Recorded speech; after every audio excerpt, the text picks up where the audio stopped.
21 есептің шығару жолын көрейік. Енді қараңыздар, бұл жерде мынандай мәселе. Сатылы бөлшек, теңдеумен.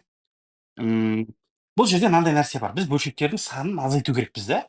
Бізде мысалы 1, 2, 3, 4, 4 бөлшек тұр. Сол 4 бөлшектің ең үстінен бастаймыз, өйткені бұл теңдеу.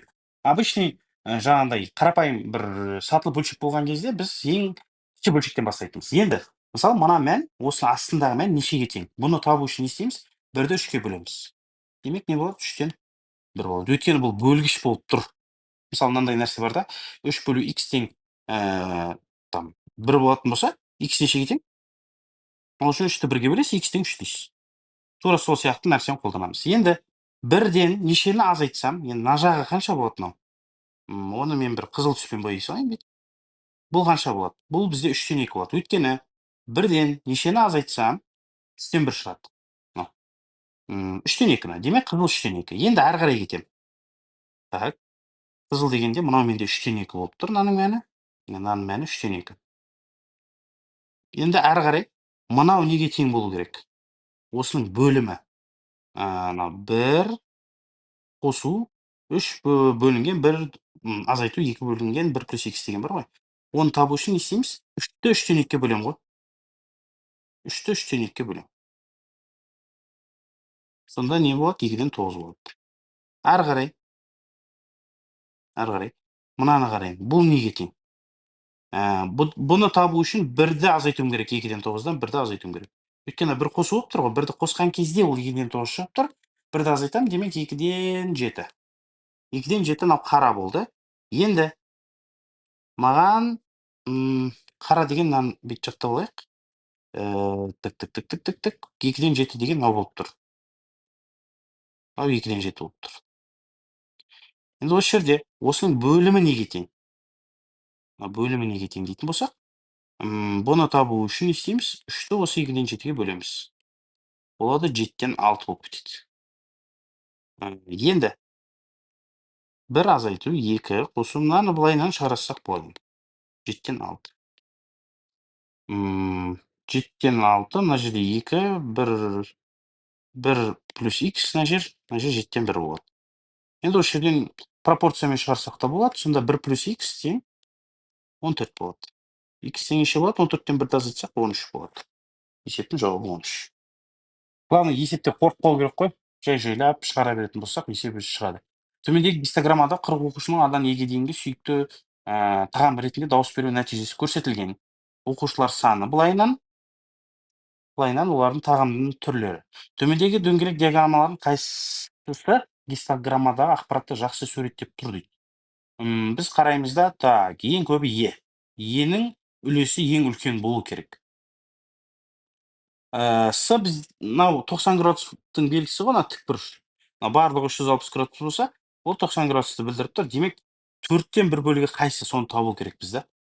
Бәрін қосайық. Бірінші 4 қосу 10 қосу, мына жердегі несіне қарап отырық, шкаладағы. Мынау 8 бізде, мынау бізде 6, мынау бізде 12. Бәрін қосатын болсам, 18, 26, 36, 40 болып тұр. Енді 40-тың 4-тен 1 бөлігі қайсы? Ол 10. А 10 деген Б. Б бізде 90 градус болу керек екен. Демек, мына екеуі не істемейді? Келмейді.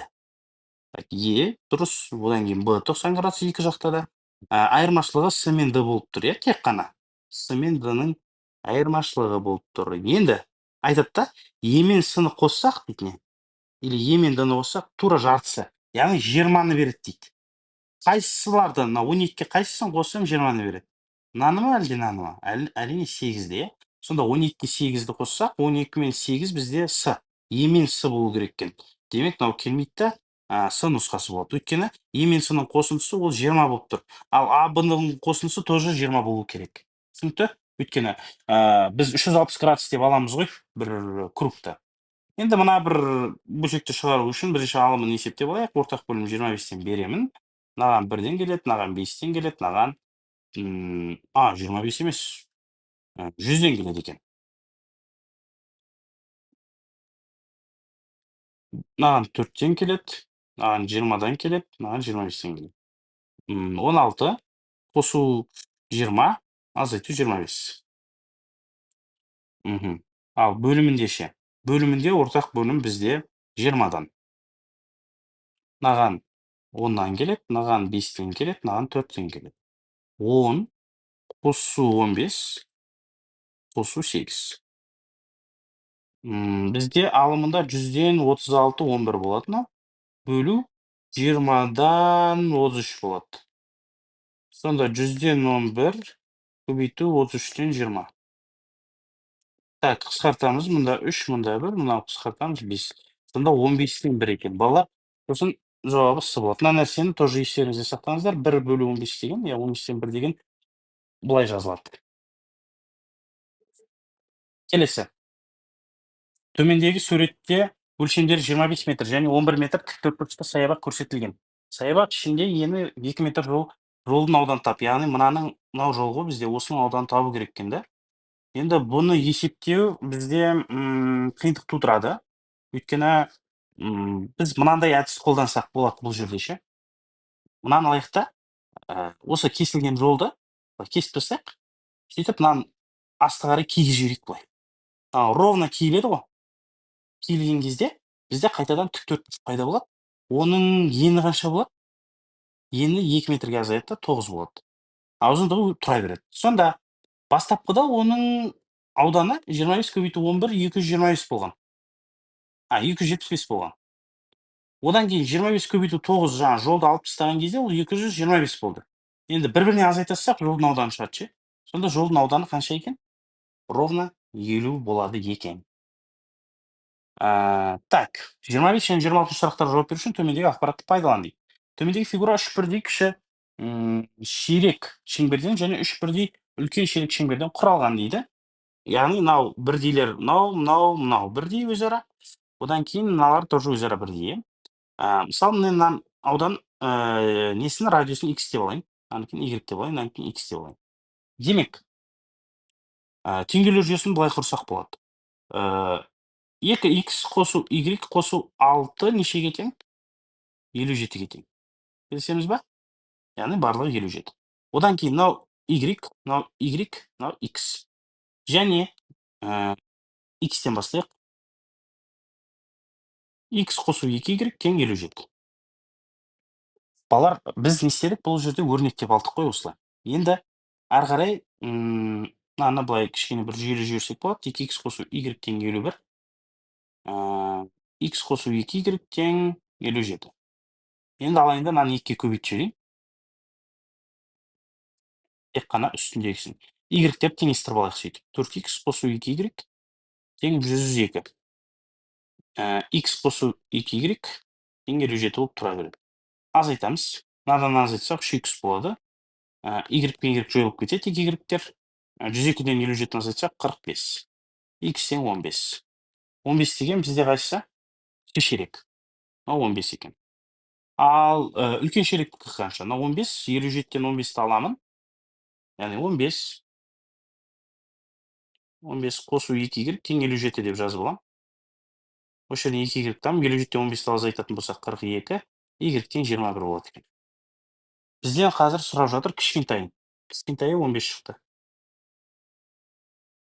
Кіші ширек шеңбердің радиусы. Фигураның периметрін тап дейді. Мына жерде енді бізге біраз не қылу керек. Периметр деген жалпы сыртқы қабырғалардың қосындысы. Мысалы, мен қазір бүйтіп салып шығатын болсам, осы бізде осының ұзындығы периметр деген сөз ғой.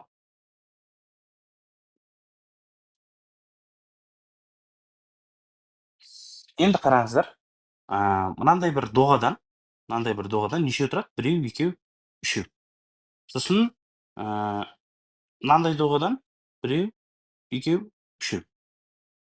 Сосын мына жерде 6 бар, одан кейін мыналар радиустары бар, иә. Осыларды тоже не істеу керек? Қосу керек. Бұларда 3-тен екен. Мысалы, біз периметрін табу үшін бүйтсек болады. 6 деп алайық бірінші, сосын 3 қосу 15 дейік. Бірінші мына бір бөліктерін, радиуспен жүрген бөліктерін айтып отыр. Одан кейін қосу 3 көбейтілген 21 деймін. Енді бізге ана дөңгелектердің несі керек? Ұзындығы керек қой. Мысалы, дөңгелектің ұзындығын, яғни периметр деген осы ұзындығы формуласы c тең 2πr. Сонымен табатын болсақ, 2 көбейту 3 көбейту 15 дейміз.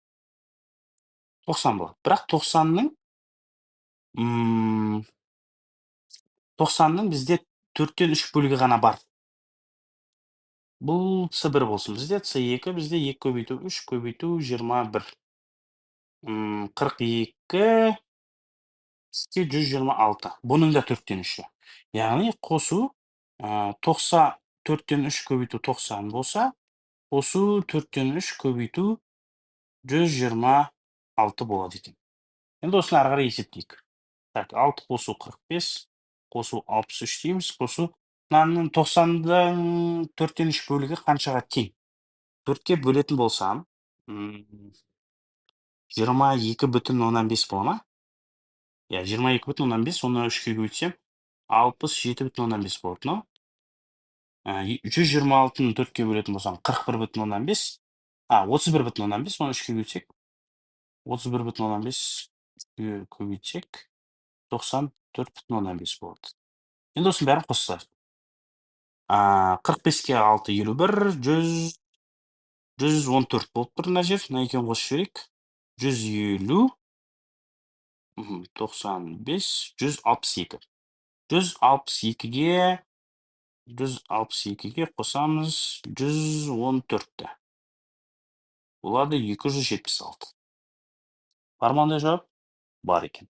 Яғни периметрді табу үшін бәрібір бізге Y керек, иә? 27-ші есеп. Енді бұл жерде көбейте салу керек. 3-тен 20, мынау көбейту 5-тен 6, көбейту 8-ден 5 деп жазып алайық. 5 пен 5 қысқарады. 6 мен 3 қысқарады, мұнда 2, мына 2 мен 8 қысқарады 4, 4 пен 20 қысқарады, мұнда 5. Сонда бізде жауабы 25 жауап емес. Енді мынау 4-тен 9 бөлу 3-тен 5 бөлу 4-тен 27. 4-тен 9 көбейту 5-тен 3 болып кетеді. Көбейту 27-тен 4 болып кетеді. Мына қысқарады, мына 4 пен 4 кетеді, мына жерде 5-тен 1 болады. Енді қараңыз, 5-ті 5-тен 1-ге бөлем. 5 бөлу 5-тен 1. Сонда ровно 25 шығады екен, 28. Төмендегі фигура үш түрлі шаршы мен үшбұрыштан жасалған. Үшбұрыштың периметрі 24. Бұл жерде енді қай жерде үшбұрыш көріп тұрық, ол мынау бізде. Осының периметрі 24. Мынау А, мынау Б, мынау С болсын. Өйткені олардың ешқайсысы белгісіз. Демек, А қосу Б қосу С неше екен? 24 екен, Енді қараңыздар. Бізге нені табу керек? Бізге периметр. Периметрді табатын кезде былай сызып алған дұрыс. Былай сызып алған дұрыс. Яғни осы қызылдың ұзындығы керек қой. Мысалы, мынау А десем, келісесіңдер ма? Өйткені бұл шаршы ғой. Мынау Б. Мынау С. Демек, осы қызылдың периметрі, ол бізде 3А, қосылған 3Б, қосылған 3С. Сонда қанша болады барлығын? Енді 1А, 1Б, 1С тең 24 болса, ол 3-3-тен болған кезде қанша болады? 24 көбейтілген 3 болады. Сөйтеді 72 болады екен. Түсінікті? Көбісі мысалы ойлайды осы 96 деп. Өйткені 96 емес, себебі периметр деген ол былайынан қиғаштан жүре алмаймыз біз. Периметр деген тек сыртқы қабырғалардың несі қосындысы. Егер белгілі бір санның 10% 12 болса, сол санның жартысының 5% неге тең? Енді бүйтеміз. 10% 12 дейді, сол санды тауып алайықшы оригинал санды. X болса, X тең 120, 1210-ға бөлсек, 120 болады, Енді осының жартының 5%. Жартысы қанша? 60. 60-ты 100% дейді, осының 5%-ын таба қояйық. Сонда 100, 300-ді 100-ге бөлсек, 3 шығады. А, Б, С бүтін сандар. А көбейту Б 12, Б көбейту С 18 дейді. Бола алатын ең үлкен мәнді табыңыз дейді да. Осы жерде мысалы қараңыз, сіз бүйтіп айта аласыз, типа Б бізде мысалы 1 болса. 1 болса деп алайын ба? 1 болса деп алайық. Сонда 12 көбейту 1 тең 12. Сөйтті де сосын 1 көбейту 18 тең 18 болды. Демек, 12 қосу 1 қосу 18 тең 31 болады, Енді осы 31 деген жауапқа қанағаттанамыз ба, әлде одан үлкен болуы мүмкін ба? Деген бір сұрақ туындайды да. Ал Б-ның орнына басқа сандар қойып көре аламыз ғой. Б тең 2 болса, например. Онда ол 6 көбейту 2 тең 12, одан кейін 2 көбейту 9 тең 18. Сонда 2 қосу 6, қосу 9 ол қанша болады? 8, 17 болып қалады. Яғни одан кіші сан шығады. Енді қараңыздар, бізге ең үлкен мән болу үшін b 2 рет қайталанып тұр ғой. Сол 2 рет қайталанатын санымыз бізде ең кіші сан болу керек негізінде. Өйткені b үлкен болған сайын, a мен c азайып отырады ғой. Дұрыс па? Мысалы b 2 болып еді, мыналар 6, 9 болып қалды. 1 болған кезде 12, 18 болды. 3 болса қазір мынау a 4 болады, одан сайын азайып кетеді. c ол да азайып кетеді. Түсінікті?